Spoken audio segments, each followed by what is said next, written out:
종말론 끝내고 금주부터는 몇 주간 인간론 공부하겠습니다.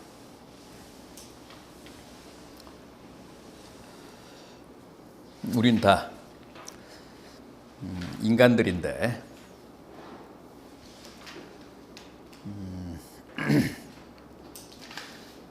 기독교 인간론, 성경이 말씀하는 인간에 대한 규정, 어떤 것인지 우리가 기본적으로 알고 있어야 되겠죠.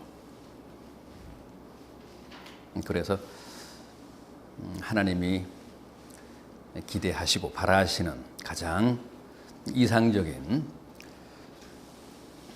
그런 사람들로 살아갈 수 있어야겠습니다. 오늘 첫 시간인데 오늘은 가장 먼저 나와 있는 인간은 하나님의 피조물이라는 명제 생각해 보도록 하겠습니다.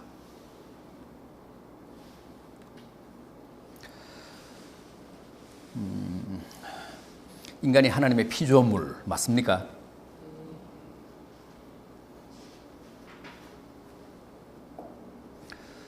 지난번에도 잠시 말씀을 드린 적이 있는데 루드비히 포이어바흐라는 사람은 이렇게 얘기하지 않았죠. 거꾸로 얘기했죠. 태초에 인간이 하나님을 창조했다. 인간이 창조주라고 했습니다. 오히려 하나님을 피조물이라고 했습니다. 인간의 그 유한성, 제한성을 극복하기 위해서 신을 만들어서 저 초월 세계 하늘에다가 투사를 해놓고 경배하는 게 종교다. 그게 기독교의 본질이다. 다스 베젠 데스 크리스텐툼이라고 하는 기독교의 본질이라고 하는 책에서 그렇게 말했습니다. 우리는 창세기 1장 1절을 보면 태초에 하나님이 천지를 창조하셨다 그러는데 포이어바흐는 태초에 인간이 하나님을 창조했다. 그렇게 해서 인간을 피조물이 아니라 조물주의 자리로 격상을 시키고 하나님을 신을 졸지에 피조물로 전락시켰습니다. 그래서 우리가 루드비히 포이어바흐를 현대 무신론의 아버지라고 합니다. 왜냐하면 프로이드라든가 막스라든가 엥겔스라든가 현대 아주 내노라 하는 무신론자들이 다 이 포이어바흐를 추종하니까 포이어바흐의 기독교의 본질, 종교의 본질이라고 하는 책이 현대 무신론자들의 바이블입니다.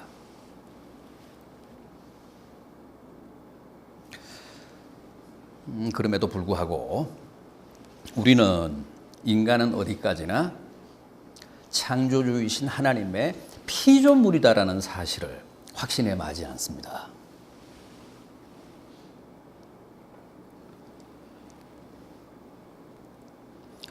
태초에 하나님이 천지를 창조하셨다.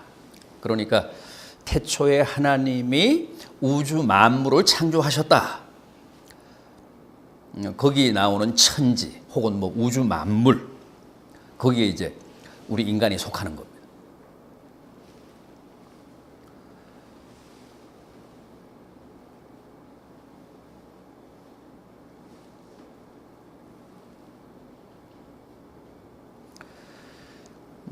하나님이 태초에 천지를 창조하셨고 우리 인간을 창조하셨다는 말씀은 성경을 펼치면 제일 먼저 나오는 이제 위대한 선언인데, 그러나 그 말씀이 단순한 것은 아니죠. 그 말씀의 깊이야말로 심오하잖아요. 대체 그 말씀이 의미하는 바는 뭘까? 어떻게 창조하셨다는 것일까?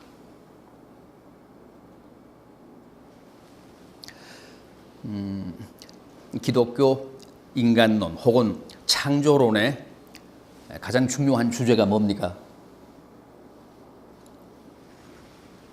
하나님이 태초에 인간을 창조하시고 이 천지 만물을 창조하셨는데 어떻게 창조하셨다고요?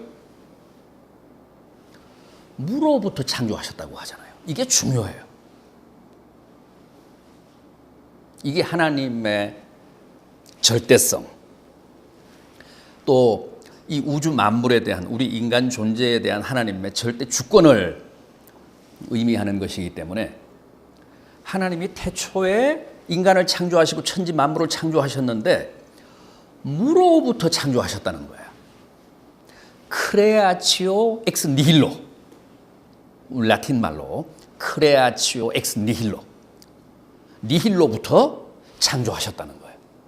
무로부터 창조하셨다는 거예요. 무로부터 창조하셨다는 말씀은 무슨 뜻이에요? 아무것도 없었다는 거죠. 진료가 없었다는 거죠. 소재, 재료가 없었다는 거예요. 그걸 우리가 다른 말로 뭐 어떻게 표현하죠? 절대무로부터 창조 그러잖아요. 절대무로부터의 창조. 우쿠온, 절대무. 이거 플라톤의 개념이죠. 우쿠온, 메온이라고 하는 개념. 우쿠온, 절대무, 메온, 상대무. 이 플라톤의 개념을 어거스틴이 가지고 와서 창세기로 주석했잖아요. 그래서 하나님은 태초에 이 우주 만물을 창조하셨습니다. 창조하시되 무로부터 창조하셨습니다. 무로부터 창조하시되 절대무로부터 창조하셨습니다.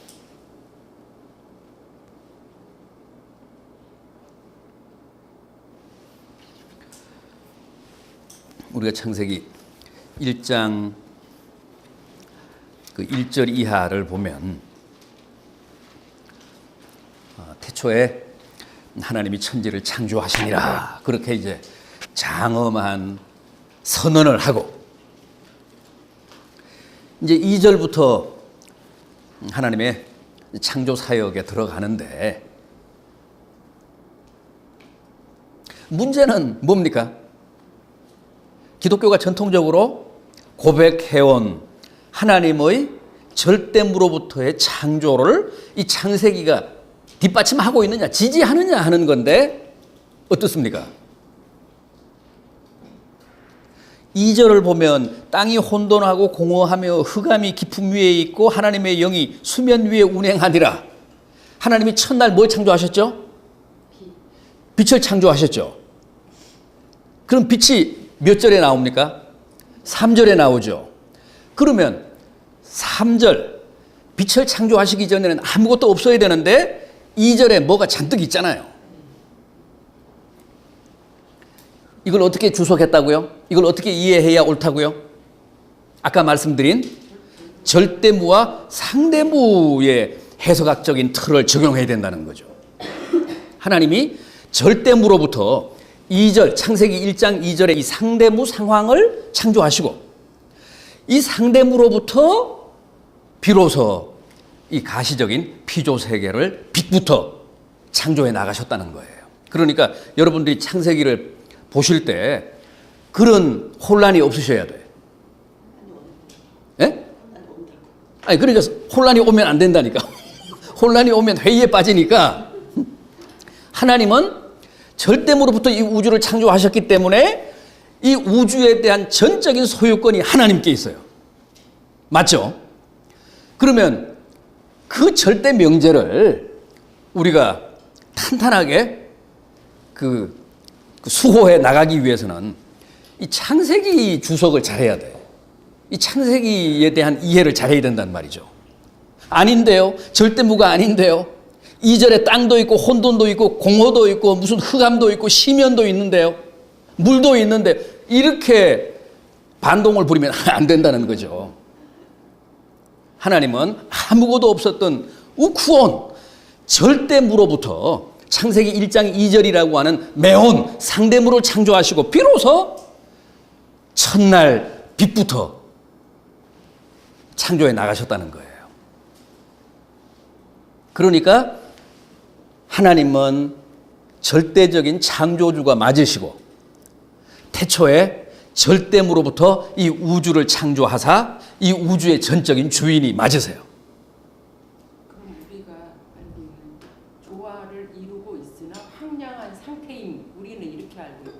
아니 그러니까 그 혼돈, 그 흑암, 그게 상대무라니까. 이 2절이 상대무예요. 이 2절이.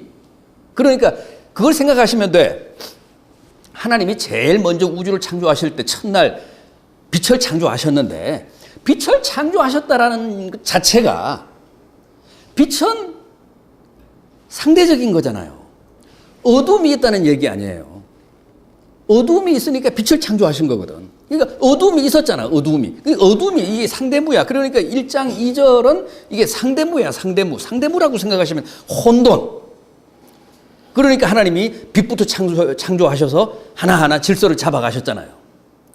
그러니까 이미 거기 기품이, 심연이 있었고, 어둠이 있었고, 공허가 있었고, 이게 있었단 말이죠.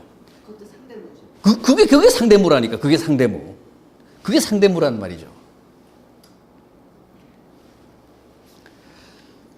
그러니까 하나님이 엿새 동안 우주를 창조하셨고, 첫날 빛을 창조하셨는데, 그 빛을 창조하시기 전 창세기 1장 2절에 여기 이거 잔뜩 있는 건 뭐냐? 이미 있었지 않느냐? 이걸 진료로 하나님이 우주를 창조하신 거 아니냐? 이렇게 되면 하나님은 부분적인 창조자이시지 절대적인 창조자가 못 되시지. 이미 존재해 있었던 어떤 재료들을, 창세기 1장 2절에 이런 재료들을, 진료들을 조합해서 창조하신 것밖에 안 되니까 이 우주에 대한, 창조 세계에 대한, 이 피조 세계에 대한 하나님의 절대 주권을 우리가 부여하기가 거북하다는 거죠. 그렇게 해석을 하면.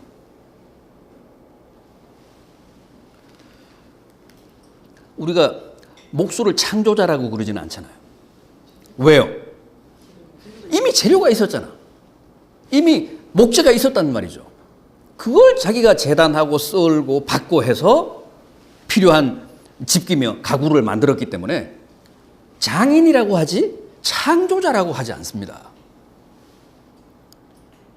하나님은 장인이 아니세요. 창조주세요. 절대무로부터 상대무를 창조하시고 상대무에서 이 가시적 피조 세계를 창조하신 분이세요.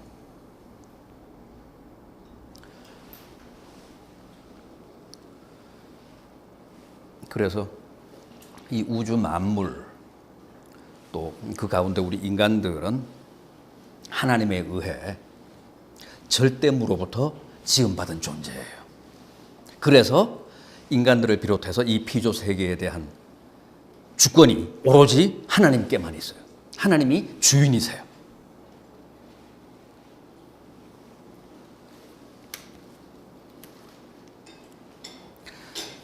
인간은 하나님의 피조물이고 하나님은 인간을 창조하신 창조주시다, 조물주시다 라고 했을 때 그 명제가 의미하는 바는 바로 그것이라는 것.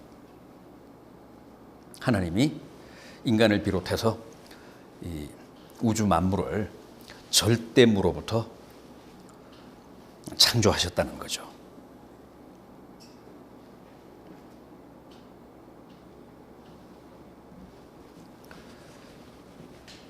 그래서 우리 인간들의 그 원적지는 두 개예요. 첫째는 뭐라고요? 무야, 허무야. 우리는 허무에서 왔어요. 절대적인 허무에서 왔어요. 누구에 의해서? 하나님. 하나님은 어떤 분이세요? 진정한 존재시지. 자존자. 스스로 계시는 분. 절대적 존재. 그러니까 우리는 절대무로부터 절대적 존재에 의해 창조된 피조물이에요. 그래서 우리에게는 정말 그 깊이에 우리 존재 저 맨 밑바닥에 뭐가 있다고요? 허무에 대한 그리움과 참 존재에 대한 향수가 있어요.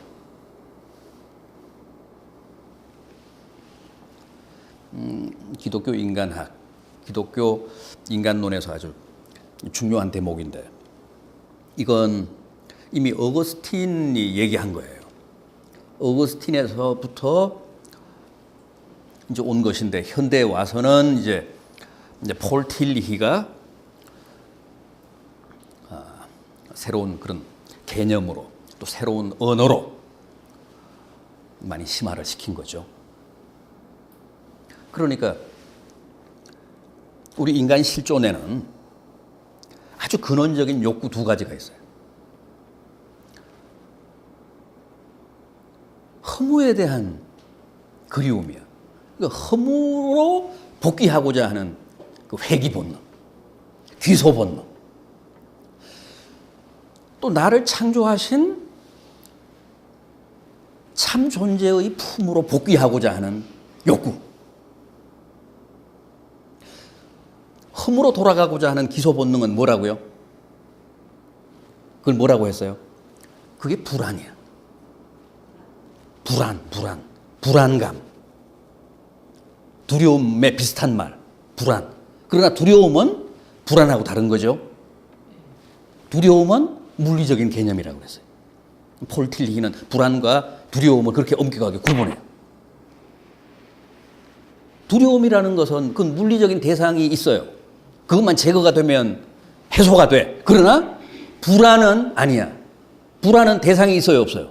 없어요. 그래서 폴 틸리히는 존재론적 개념이라고 해서 존재론적 개념이에요. 인간이 절대무로부터 왔기 때문에 그 무에 대한 동경심, 무에 대한 그리움, 무로 돌아가고자 하는 기소 본능, 회귀 본능, 이게 불안이라는 거예요. 그래서 대상이 없어요. 그래서 무서운 거야. 왜 자기가 불안해하는지 몰라. 우리가 끊임없이 엄마 품을 그리워하잖아요. 고향에 돌아가고 싶어 하잖아요. 아버지 집으로 돌아가고 싶어 하잖아요. 그래서 명절이 되면 귀향하느라고 미어 터지잖아요. 그건 뭐냐면 단순한 게 아니야. 그게 심리적인 현상이에요. 그 인간학적인 현상이에요. 북한에 고향을 두고 온 사람들, 그 실향민들 얼마나 고향을 사모해요. 그건 단순한 무슨 인지상정 차원을 넘어서 정말 어떤 인간의 본능적인 욕구의 발로야. 연어가 모천을 그리워하듯이, 목숨 걸고 모천으로 돌아오듯이.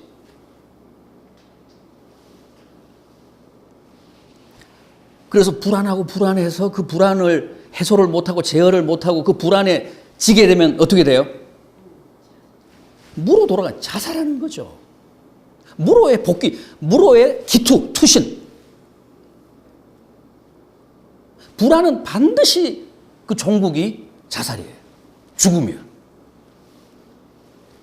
불안을 견디지 못하면 결국은 자살하는 거예요. 불안이라는 게 그래서 그 절대무의 유혹이야. 절대무의 위협이야. 절대무에 대한 그 회귀 본능이야. 그래서 굉장히 무서운 거죠.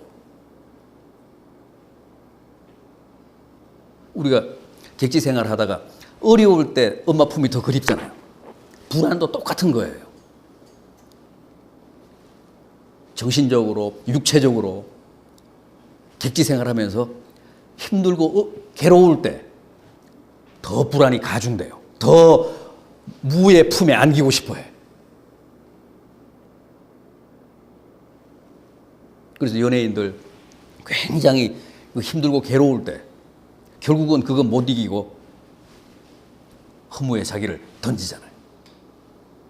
그런데 그 절대무에 대한 그리움뿐만 아니라 우리는 역시 진정한 존재, 절대적 존재이신 하나님에 의해 지음받았기 때문에 그 하나님에 대한 그리움도 있단 말이죠. 그걸 뭐라고 했어요? 그게 소위 모두가 가지고 있는, 인간이면 본능적으로 가지고 있는 종교심이란 말이야. 종교심. 이 우상, 미신, 이게 다 뭐냐면 이게 다 종교심의 발로거든요. 아버지 품에 대한 그리움이야. 그래서 결국은 대상을 잘못 짚은 거죠. 잘못 찾은 거죠. 그동안 너무 오랜 세월 아버지로부터 너무 멀리 달아났기 때문에 뭔가 본능적으로는 아버지 품이 그리운데 그 아버지가 어떤 분인지는 이제 사람들이 다 잊어버린 거죠. 그래서 이게 아버지 품인가 보다. 그리고 이제 잡은 게 뭐 이런 우상일 수도 있고 저런 미신일 수도 있고.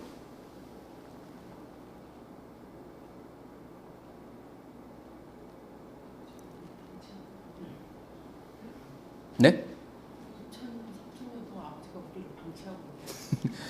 우리가 열심히 이제 달아난 거죠. 방치했다기보다는 그 아버지는 끊임없이 우리를 추적하면서 우리의 이름을 부르시는데, 그리고 지금도 문 열어놓고 기다리고 있는데, 우리는 객지생활 하다가 그냥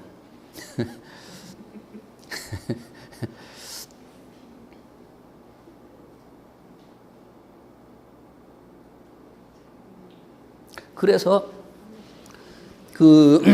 이 허무의 유혹을 그 절대무로부터 그 절대 그 무예로 돌아가고자 하는 그런 욕구를 우리가 극복하는 길은 참 존재의 품에 안기는 것밖에 없다는 거죠. 그래서 폴 틸리히가 이걸 너무 잘 표현해서 우리 인간을, 폴 틸리히는 실존 철학자죠. 뭐 실존 신학자이기도 하지만 어쨌든 실존주의예요. 그러니까 폴 틸리히의 그 실존에 대한 규정은 경계선상의 존재라는 거야. 경계선상의 존재. 그러니까 허무와 존재의 그 경계선. 그 경계선상의 존재로 우리가 이 땅에 태어나요. 한 발은 존재에, 한 발은 허무에. 그렇게 딛고 우리가 태어나는 거예요.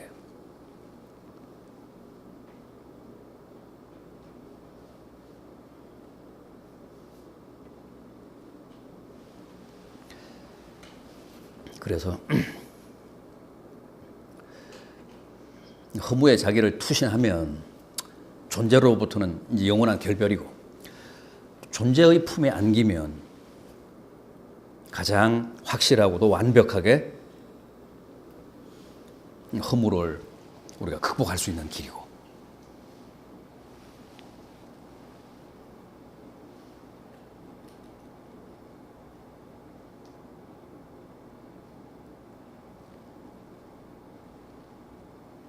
왜 요즘 뭐 청소년들도 정말 너무너무 자살들을 많이 하고 그러는데,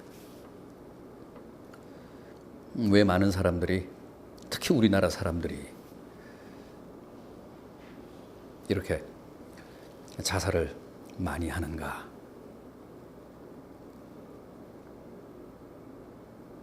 기독교는 가장 부흥하고 있는데, 부흥해왔는데, 우리 교회가 사실 할 일이 적지 않죠. 이렇게 성경이 가르치는 인간학을 우리는 물론이고 우리 자녀들에게도 잘 교육을 해야 돼요.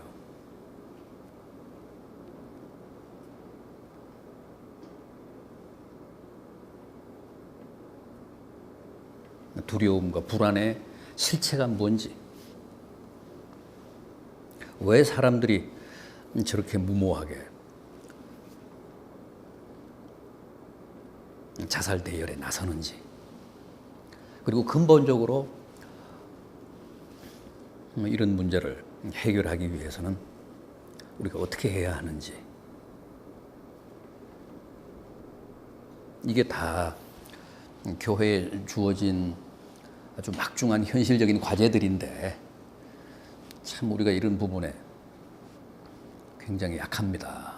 소홀하고, 적극적으로 표현하면 무책임하고.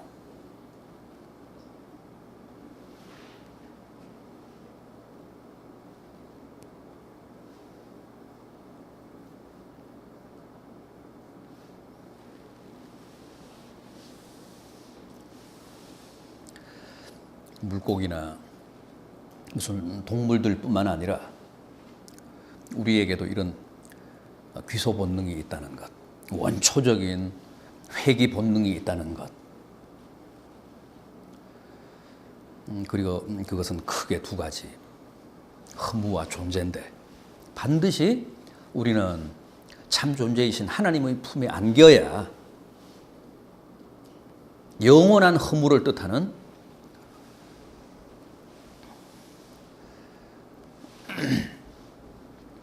그런 불행한 죽음으로부터 우리 자신과 가족들을 또 우리 사회를 지키고 구원할 수 있다는 사실, 바르게 인식해야 되겠습니다. 혹 오늘 말씀